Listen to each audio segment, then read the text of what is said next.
It's Eunice and welcome back to my channel. So for today's video, I'm going to be talking about the new Anastasia Beverly Hills Luminous foundation. So I did a wear test of this foundation as well, and that will be toward the end of the video. If you want to skip to that instead, I'll put the timestamps down in the description box. So yeah, without further ado, let's get on to the review. What? That rhymes.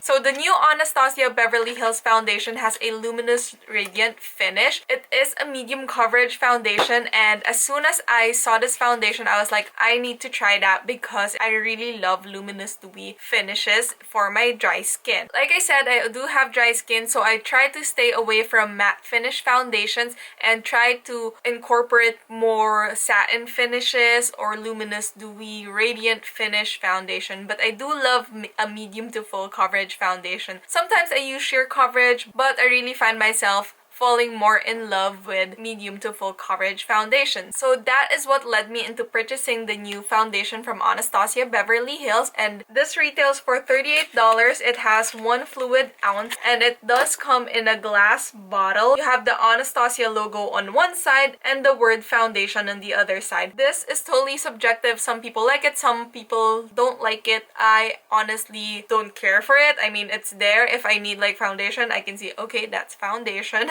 That's the foundation that I need. So the reason behind this obnoxious all caps foundation text on the side of the bottle, according to Anastasia, is for professional makeup artists so that they know that they're getting that foundation in their makeup bag amongst other products within their makeup kit. For me, honestly, I feel like this is what's going to make me use this all the time, because if I'm looking for a foundation, oh, I want to use the Anastasia one, it's super easy to spot compared to like all my other foundations, which all have like, you know, that glass bottle and then a black cover. So I think that is what sets it apart, and for me, that's how it helps. And if you don't like it, here's the thing, put something on it or turn it around, you're not gonna see it all the time. So yeah, that's fine. Anyway, it does come with a pump, so I love that. One thing I don't like with high-end foundation, if they don't come with a pump, because I just feel like pumps make it more hygienic and it makes it easier, and you won't really over apply too much. No, not over apply, but over like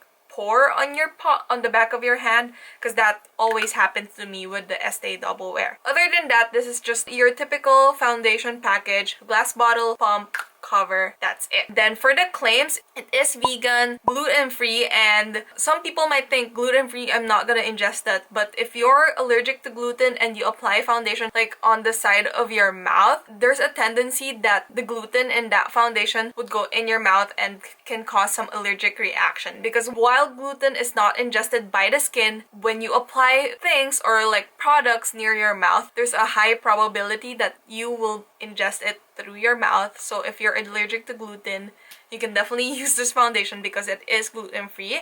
It's also alcohol-free, clinically tested, and dermatologist tested. So basically, that just means that it's safe to use on your skin. And then it's also ophthalmologist tested. I love how brands are starting to tell us whether they're ophthalmologist tested or whatnot, because it gives me security that the product that I'm using is safe to use around my eye area. And then it's also non-comedogenic, which just means that it's not gonna break you out or anything like that, and it's suitable for sensitive skin. I do have sensitive skin, love this, and it's also long wearing and it has no flashback. So those are just the basic claims of this foundation, and I do have to say that almost all of those claims are true. Of course, I can't really test if they're dermatologically tested or ophthalmologist tested, but I can let you guys know that I did use this for a couple of days now. So I did purchase this as soon as it launched at ULTA, and let's talk about the shade range. They have over 50 shades with cool undertones, warm undertones, and a neutral undertone.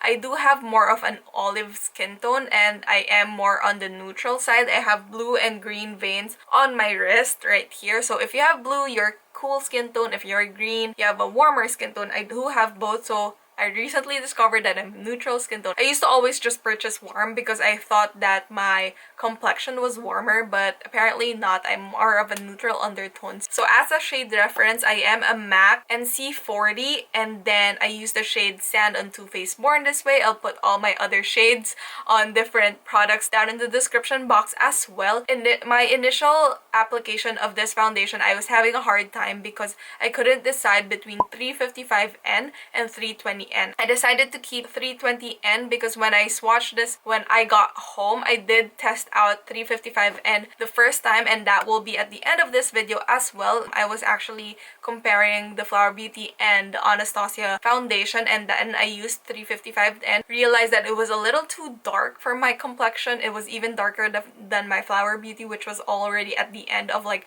my usual shade range. So I decided to try the 320N the second time that I used this foundation, and it was just the perfect shade. This is the foundation that I am wearing right now, and as you can see, of course my face is gonna appear lighter because of all the lights, but it really matches the shade on my neck. So when you are choosing your foundation shade, do note that you need to match it to your neck, not your face, because we apply so many beauty products on our face. Sometimes our face appears to be lighter than our entire body. For the shade range, I personally found a perfect match, so I will say that I like that shade range, but I can't speak for everybody because I know some other people say that the warm is too orangey and the cool tone is grayish and whatnot. But like I said, I was able to find a perfect shade for me, so I highly recommend checking them in store, swatching them before making that purchase, because it is kind of pricey. And yes, you can return a product if the shade doesn't match you, but that is also contributing to the waste in the world. So that's what happened to me, because if you've already used the product, they can't really return it back to the shelf and sell it to someone else. And I apologize because I had to return that product, because like I said, this is kind of pricey. At $38, you don't want to have two shades that one doesn't match you and then the other matches you. You're wasting a huge amount of money. I'm going in circles right here, but I really love how I was able to find my perfect match. So I would have to say that I love how they were able to create 50 shades with different undertones. Let's go to applying the foundation. I like applying this foundation with my beauty blender or any makeup sponge in general because it is a medium to full coverage foundation. I don't want to apply it with a brush. I know I said that I like a medium to full coverage, but I feel like medium to full coverage foundations, when applied with a brush, it just doesn't make it look as natural as applying it with a sponge. And my sponge didn't really suck any of the product when I was applying it on my skin, and it blended it out really well. It was really quickly, and I immediately saw results. Like the veins on my chin area and my forehead area were blurred out right away, so I really loved that. And it was also really buildable. It didn't cake up at all on my skin, and that's what I love about it. The fact that it has a luminous dewy finish but still able to give me a medium to full coverage look is what I love the most about this product. So it is long wearing because I did a 14-hour wear test on this product, and it was still looking okay at the end of the day. The foundation was still on my face. Granted that it was wearing out on some of like my nose areas wherein I usually touch my face, but like my cheek area and my forehead area was still fine. For a foundation with a radiant finish, it did not set in my lines as quickly as I thought that it would, because I actually did a 10-hour and then a 14-hour check, and it was still looking fine. Like this is something that I would use if I were to walk out the door and I won't be home until late, or if I have to go somewhere after work.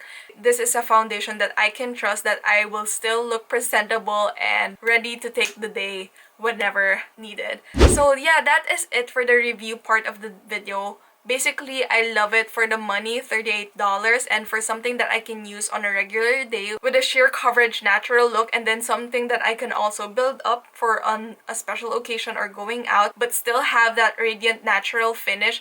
This is the perfect foundation. I've fell in love with this. I can't believe that I loved it. At first, I thought it was just gonna be like any other foundation, but like I said, as you can see naman, it gives me a good coverage, but it still maintains that natural, healthy looking glow on my skin. So yeah, that's it for today's review. If you want to watch my wear test, then just keep on watching this video. If light is kind of uneven, but this will probably work for now. So I decided to film the comparison wear test of the Flower Beauty and the Anastasia Beverly Hills Luminous Dewy Foundation today, and I am actually off to work, so I thought it might be a good day to test out these two foundations against each other and to insert it at the end of this video just so you guys know how it compares, how it differs, because Anastasia is kind of more expensive. I'm going to apply Flower Beauty on this side of my face and then Anastasia on this side of my face. Today is also the first time that I'm trying out the Anastasia Beverly Hills foundation,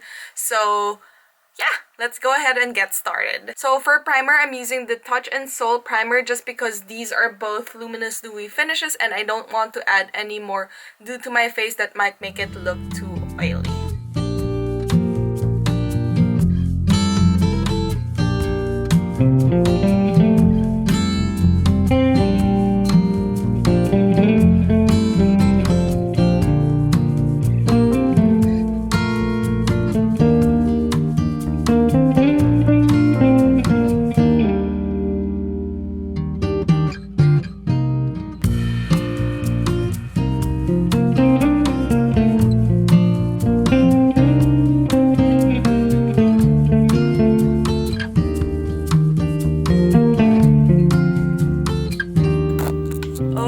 So here are both the foundations. I'm gonna show you guys real quick. So they're both dewy, as you can see. I just put on some foundation, and as you can see, the Anastasia is a lot darker than my skin tone. So I probably should have opted for a darker, oh no, not darker, a lighter shade, and I'm probably gonna get that. Because I thought I was this shade. This is 355N. Like, afar, I think it's fine. It's a little bit orangey though. But for Flower Beauty, I think it's a perfect match for my skin tone. For Flower Beauty, I am using the shade Soft Sand. And then for Anastasia Beverly Hills, this is the 355N, which I think I need to go down the neutral shade a little bit, but the next shade is like 320 and it's a little bit lighter, so I think I do have to mix two shades together, which will result into something a little bit more expensive. But I mean, to get the right shade, I might do that for like my full Anastasia review. But just for today, just to compare these two products, as you can see, it has both has like a luminous dewy finish. It did a great job. I think both of it has medium coverage. I do think that the Flower Beauty has more coverage because it blurred out my veins a lot better as compared to the Anastasia, and I did have to build it up on my scars right here, but nothing a little concealer can't fix because the Anastasia is a medium coverage foundation. I think both of these are medium coverage. The only other difference is the Flower Beauty does have SPF. It has SPF 18 broad spectrum, so it might not look good in photos. It might have a flashback, but we'll of course take photos today. I can't remember if I filmed a review on this. If I did, I'll link it up here. But yeah, I'm gonna go ahead and finish up the rest of my makeup. This is just a checkpoint as to how the foundation is looking on its own.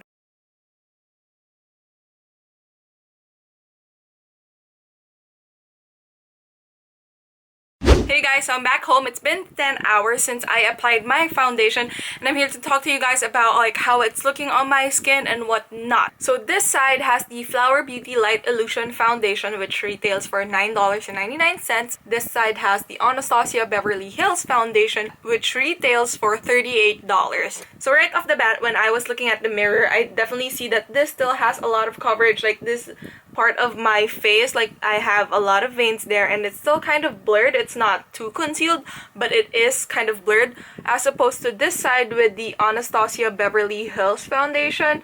As you can see, my veins is starting to peek through. On the other hand, on my nose area, both sides look comparable. There's not much difference. Like, as you can see, that's typically where my foundation starts to break up whenever it's hot and humid outside. And I do wear eyeglasses, so forgive like the nose, but other than that, I think it's still looking okay. Like I said, I definitely see more coverage on the Flower Beauty Light Illusion foundation. So as you can see, veins are kind of peeking through, but they're still blurred. Same right here. I think I may or may not have touched my face a little bit on this area, but this is just how it looks like compared to each other. I'm definitely gonna use like the lighter shade of the Anastasia Beverly Hills when I do my full wear test of it, but I just wanted to show you guys if you're curious to see how it compares to the Flower Beauty. So you can see it's kind of similar. Depends on your needs. If the Flower Beauty breaks you out, maybe try the Anastasia one. But yeah. Hey guys, so today is day 2 of wear testing the Anastasia foundation, and for today I am going to use the shade 320N because yesterday's shade was a little too dark for my skin tone, and today I will also be using this foundation with one of my favorite primers. This is the Becca First Light Primer. It has a more luminous finish, so I want to see how this will wear on top of this. And then I will also try to build it up today to full coverage because yesterday it was more medium and sheer, kind of like your natural skin. So today I'm gonna build it up into full to see how it will wear. And today will also be a longer wear test because after work I am going to do some errands and then I'm going to babysit after, so I probably won't be home until like 10:30. So that will give us 12 hours to test this foundation out. So if you want to see the rest of this wear test, then just keep on watching.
Hey guys, so the sun is kind of up now and I just finished my makeup. I did not put any eyeshadow just so we can focus on the foundation. I did set my face with the Too Faced Ethereal Setting Powder and then I sprayed it with the Anastasia Dewy Mist, and then after I applied my highlighter, which is the Anastasia Amrezy, I set it with the Urban Decay All Nighter Setting Spray, and right off the bat it's really looking nice. I mean, it's full coverage. As you can see, my face looks so smooth, but then it's not heavy. I don't feel anything on my face, which is really good. And then it also, as you can see, it blurred out everything. Like, these veins are kind of hard. I should have put concealer, but I did use the Fenty Beauty concealer on my under eye area. Other than that, everything is foundation. So it's not as glowy as it looked when it was just the foundation, but it still looks healthier than a super matte foundation. So I am going to take some photos with natural lighting, with and without flash, just for a baseline, and then I am going to check in with you guys after 12 hours. I'll try my best to take a photo sometime around 5 p.m. today, like at the 10-hour test. But yeah, I am going to work now, and I think today... Alexa, what's the weather today? Today, you can expect mostly sunny weather, with a high of 94 degrees and a low of 78 degrees. So it is going to be sunny today, so it's a perfect time to test out this dewy foundation because I want to see how it wears. If I can use it during the summertime and the wintertime, then that's perfect. So I'll see you guys in a bit.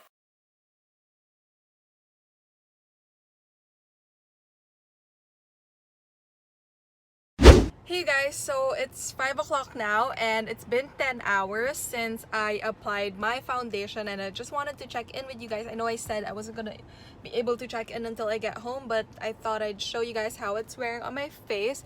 I do wear eyeglasses, so of course the foundation on my nose is kind of completely off because I do wear eyeglasses and sunglasses and I usually touch my nose. But other than that, the rest of my face still looks fine. There's no breaking out. It still looks beautiful, just like how I applied it this morning. My nose is looking okay. It's not like caking or breaking or anything like that. My under eye area, it is like this area where my eyeglasses sit. That's where it's starting to like rub off. But other areas like my cheeks, they're still fine. As you can see, some of my veins are starting to peek through, but for a 10-hour test, it's still looking okay. And then later when I get home, I'm going to show you guys how it's wearing. That will probably be a 14 or 15-hour mark. So I'm excited to see how it's going to wear because my forehead is still looking fine. Not much like sinking in my lines, as you can see. It still looks smooth.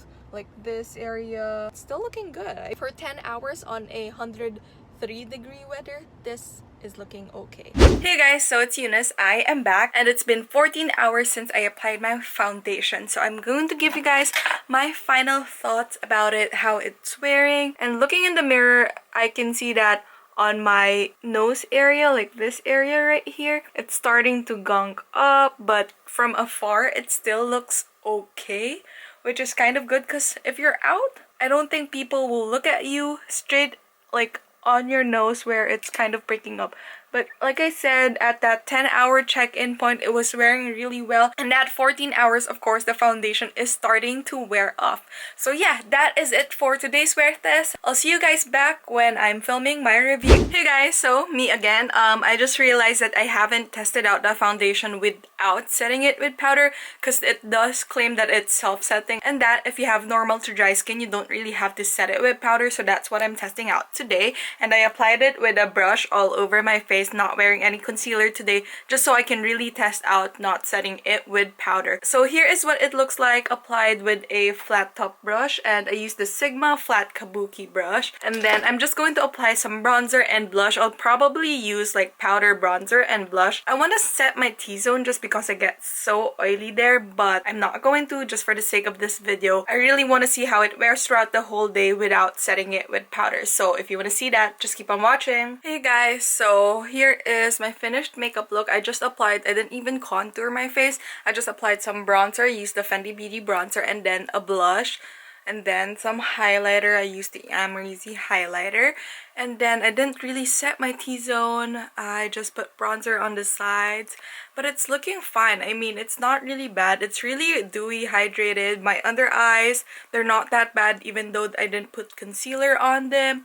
So, and they're also not creasing as bad as I thought they would since I didn't set it with powder. Really curious as to how this will wear today, but I really love this dewy, hydrated, natural look. So I really can't wait to see how it goes throughout the whole day. I am going to insert some before pictures right here, and then I'll check right back when I get home from work. It's gonna be a 9-hour wear test, so I'll see you guys in a little bit. So I am home. It's been more than 8 hours now, and oh my gosh, I just have one thing to say.